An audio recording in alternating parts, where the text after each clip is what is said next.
Centre unveils policy to tackle terror threats. ठीक है, बहुत समय से डिमांड हो रही थी कि भैया गवर्नमेंट कुछ एंटी टेरर पॉलिसीज़ पर काम करे। So here we are finally with Prahaar. ठीक है बच्चों, so as you can see centre ने फाइनली प्रहार नाम की काउंटर टेरर पॉलिसी पर काम करना शुरू कर दिया है। ठीक है, ये नेशनल काउंटर टेररिज्म पॉलिसी और स्ट्रेटजी है जिसका नाम क्या है, प्रहार है। बेसिकली बच्चों हम ये रियलाइज़ कर रहे हैं इसके थ्रू कि कितने प्रकार के टेररिज्म एग्जिस्ट करते हैं भारत में, और उन टेररिज्म को सपोर्ट कौन कौन सी चीज़ें करती हैं, और इन सभी को रूट से कैसे हटाना है। ठीक है, इस प्रहार का जो स्कीम है बेसिकली इसका ऑब्जेक्टिव ये नहीं है कि जो टेररिज्म फैल गया उसको ख़त्म करना है। इसका मेन ऑब्जेक्टिव ऑलरेडी फैला हुआ टेररिज्म कर्ब करना तो नहीं है। मेन ऑब्जेक्टिव की मैं बात करी, ये तो एक पार्ट ऑफ ऑब्जेक्टिव है, लेकिन इसका मेन ऑब्जेक्टिव क्या है बच्चों, कि टेररिज्म आए ही ना। ठीक है, ये नौबत ही ना आए कि हमें आगे जाके टेररिज्म को काउंटर करना पड़े, टेररिज्म उगे ही ना, इवॉल्व ही ना हो हमारी सॉइल में। ठीक है, तो यहाँ पे देखिए जो फ्रेमवर्क है इसका मेन एम्फेसिस है ज़ीरो टॉलरेंस, कि अब हम आतंकवाद को टॉलरेट नहीं करेंगे। इंटेलिजेंस के थ्रू हम प्रिवेंट करेंगे आतंकवादियों को, और आतंकवादियों के संगठन को बढ़ने से प्रिवेंट करेंगे। साथ ही साथ कोऑर्डिनेटेड रिस्पांस करेंगे जिसमें हर एक आपकी स्टेट अथॉरिटीज़, आपकी होम मिनिस्ट्री के अंडर जो हमारी सर्विसेज होती हैं, हमारे जो डिफेंस के अंडर सर्विसेज होती हैं, इन सभी की हम सिनर्जी यहाँ पर लाना चाह रहे हैं ताकि आतंकवाद को हर तरफ से, हर तरीके से ख़त्म किया जा सके, और इसी के साथ जो हमारे क्रिटिकल इंफ्रास्ट्रक्चर हैं उनको भी बचाया जा सके इन आतंकवादी हमलों से। साथ ही साथ इन क्रिटिकल इंफ्रास्ट्रक्चर की अगर हम बात करते हैं तो इसमें हमारे पावर, हमारे न्यूक्लियर प्लांट्स हो गए, हमारे हाइड्रो पावर प्लांट्स हो गए, रेलवेज हो गए, इंपॉर्टेंट बिल्डिंग्स, ब्रिजेस, ये सभी चीज़ें यहाँ पर आ गई, स्पेशली डिफेंस, स्पेस और एटॉमिक एनर्जी से संबंधित। अब इसमें अगर हम फीचर्स की बात करते हैं प्रहार के अंतर्गत, तो सबसे इंपॉर्टेंट फीचर है इसका प्रोएक्टिव प्रिवेंशन। मैंने आपसे क्या कहा बच्चों, आतंकवादी हमले हो जाने के बाद उसको प्रिवेंट करना। ठीक है, ये हमारा मेन ऑब्जेक्टिव नहीं है। हमारा मेन ऑब्जेक्टिव है कि आतंकवादी हमले हो ही ना, आतंकवादी हमलों की शुरुआत ही ना हो, ये इवॉल्व ही ना हो, ताकि इनको काउंटर करने की ज़रूरत ना पड़े। ठीक है बच्चों, चलिए तो यहाँ पे प्रोएक्टिव प्रिवेंशन की अगर हम बात करते हैं तो रियल टाइम इंटेलिजेंस डेटा यहाँ पे इस्तेमाल होता है जो मल्टी एजेंसी सेंटर के द्वारा शेयर किया जाएगा। इसमें मल्टीपल एजेंसीज रहेंगी जो सारा अपना डेटा पूल करके, कंपाइल करके इंफॉर्मेशन शेयर करेंगी और आतंकवाद को ख़त्म करने का यहाँ पर प्रयास करेंगे। साथ ही साथ टेरर फाइनेंसिंग को यहाँ ब्रेक करने की कोशिश की जा रही है। ये हमें पता है कि टेररिज्म अपने पैसे जो इनके पास आते हैं उसके बिना कुछ नहीं कर सकते, क्योंकि आतंकवादी हैं तो खुद ज़्यादा इतना नौकरी वोकरी की तलाश में होते नहीं हैं ये लोग। इनका मेन उद्देश्य होता है आतंक फैलाना बस। तो अगर इनको कोई थर्ड पार्टी स्पॉन्सर नहीं कर रही है तो उसके बिना ये कुछ नहीं कर सकते। थर्ड पार्टी हथियार खरीद के नहीं दे रही है तो उसके बिना ये लोग कुछ नहीं कर सकते। तो अगर टेरर फंडिंग या फाइनेंसिंग ख़त्म हो गई तो भी इनका सब कुछ चौपट हो जाएगा। तो यहाँ पे बच्चों हमारा मेन उद्देश्य कि टेरर फाइनेंसिंग को ख़त्म करना है। जितने भी ओवरग्राउंड वर्कर्स हैं, जितने भी ऐसे हैं जो बॉर्डर पे कुछ आतंक मचाने की कोशिश कर रहे हैं, इनको हमें एडवांस टेक्नोलॉजी का इस्तेमाल करके ख़त्म करना है। ओके बच्चों, अब यहाँ पे देखिए अगर हम मेजर इंसिडेंट्स की बात करते हैं जो अभी तक हुए हैं, वो हमारी बहुत सारी एजेंसीज़ ने ऑलरेडी डिकोड कर लिए थे, बट कुछ कुछ इंसिडेंट्स थे जहाँ पर हम अच्छे से काम नहीं कर पाए। तो ऐसा हमें मेक श्योर करना है कि now upcoming incidents we are able to counter. इसी के साथ अगर हम कॉम्प्रहेंसिव पिलर्स की बात करते हैं तो इसमें बच्चों aggregating capacities, human right adherence, counter radicalization, इन सब की बातचीत हो रही है।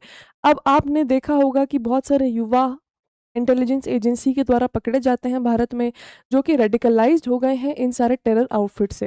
ठीक है, ये सारे टेरर आउटफिट जैसे हमारे जो आईएसआई है, ये सभी क्या करता है, जो यंग बच्चे हैं जिन्हें मैनिपुलेट करना, ब्रेन वॉश करना आसान है, उनके साथ किसी न किसी तरीके से थ्रू टेलीग्राम और through any social media platform contact बनाएगा, उन्हें फालतू फेक न्यूज़ देगा कि अरे देखो यहाँ पे इतना इतना जो है इन लोगों ने बुरा किया। ठीक है, इतना वहाँ पे देखिए हमारे लोगों के साथ बुरा हुआ, इन लोगों ने हमारे लोगों को इतना प्रताड़ित किया है, इन लोगों ने हमारे लोगों के साथ ऐसा ऐसा किया। ठीक है, ऐसे करके बहुत सारी फेक चीज़ें भी उन्हें पहना देता है, उनके दिमाग में ये फेक चीज़ें एम्बेड कर देता है। उससे क्या होता है, जो युवा बच्चा है, ठीक है, ये बहुत आक्रोश में आ जाता है कि अरे इतना बुरा हो रहा है, इतने बच्चे यहाँ पर मर रहे हैं, इतनी महिलाएं यहाँ परेशान हो रही, इतने सारे लोग यहाँ प्रताड़ित हो रहे हैं, अब मैं इन सभी का बदला लूँगा। ठीक है, इसे कहते हैं रेडिकलाइजेशन। गलत डिटेल्स देके, मिसगाइड करके किसी को भी मैनिपुलेट और ब्रेन वॉश करना, और उसको इस प्रकार से ब्रेन वॉश करना कि वो हथियार उठा के अपने ही देश के खिलाफ खड़ा हो जाए। और ये सब होता है रॉन्ग फैक्ट्स के बेसिस पर। जो भी डिटेल इन्हें फीड की जाती है वो सारी गलत होती हैं, ठीक है। उनके बेसिस पर इन्हें मैनिपुलेट किया जाता है, ब्रेन वॉश किया जाता है, इन्हें ऐसा समझाया और सिखाया जाता है कि इनके आसपास जो भी हैं वो सिर्फ इनका बुरा चाहते हैं, और जो मासूम लोग हैं उनका बुरा चाहते हैं, और फिर इन्हें हथियारा बना दिया जाता है, इनको आतंकवादी बना दिया जाता है। और इनके दिमाग में, ये जो बच्चे रेडिकलाइज हो रहे हैं, इनके दिमाग में ऐसा रहता है कि ये तो अच्छे के लिए लड़ रहे हैं, ठीक है, they are fighting for greater good. इनके दिमाग में ये रहता है कि जो आतंकवाद में है ये आतंकवाद नहीं है, ये तो प्रोटेक्ट कर रहे हैं। ये इनके दिमाग में एक हीरो की छवि बना दी जाती है कि दे आर हीरो। ओके बच्चों, तो यहाँ पे ये होता है रेडिकलाइजेशन। अक्सर रेडिकलाइज्ड युवाओं को पता ही नहीं होता कि वो कर क्या रहे हैं। उनको लगता है वो जो कर रहे हैं बहुत सही है, और उनके ये कर देने से कुछ अच्छा होने वाला है, ठीक है। सो इसीलिए रेडिकलाइजेशन यहाँ दिक्कत देती है। Response is Swift and proportionate, aggregating internal capacities for synergy. Synergy main है यहाँ पे, क्योंकि आज की युग में information and intelligence is everything. हमारी इतनी सारी अलग अलग इंटेलिजेंस बॉडीज़ हैं, लेकिन अक्सर यहाँ पे देखा जाता है कि सभी अलग अलग काम करती हैं। तो यहाँ पे इन सभी को इंटीग्रेट किया जा रहा है। जितना भी सेग्रीगेटेड डेटा है अलग अलग जगह, इनको इंटीग्रेटेड करके एक पूल बनाया जाएगा, ताकि एक यूनाइटेड डेटा कलेक्शन हो, जिससे इंटेलिजेंस गैदरिंग आसान हो और काउंटर टेरर प्रोग्राम्स करना ईजी हो, ठीक है।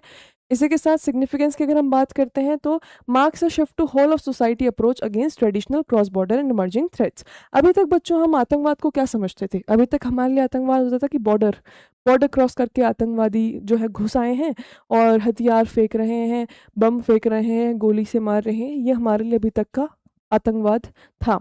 लेकिन ये अब ट्रेडिशनल आतंकवाद हो चुका है, ठीक है, ट्रेडिशनल टेररिज्म हो चुका है, क्योंकि अब आतंकवादी भी इवॉल्व कर गए हैं। ये जो टेक्नोलॉजी का इवोल्यूशन हुआ है, इससे सिर्फ हमारा नहीं, हमारे दुश्मन, हमारे जो सामने काउंटर पार्टी बैठी हुई है, उनका भी इवोल्यूशन हुआ है बेटा, ठीक है। वो लोग भी ड्रोन से इक्विप हो गए हैं, वो लोग भी एडवांस्ड वेपनाइजेशन से इक्विप्ड हो गए हैं। उन लोगों के पास भी हर एक चीज़ अब एक कदम आगे आ चुकी है, ठीक है। तो उनके पास भी अब हमला करने के नए तरीके आ गए हैं।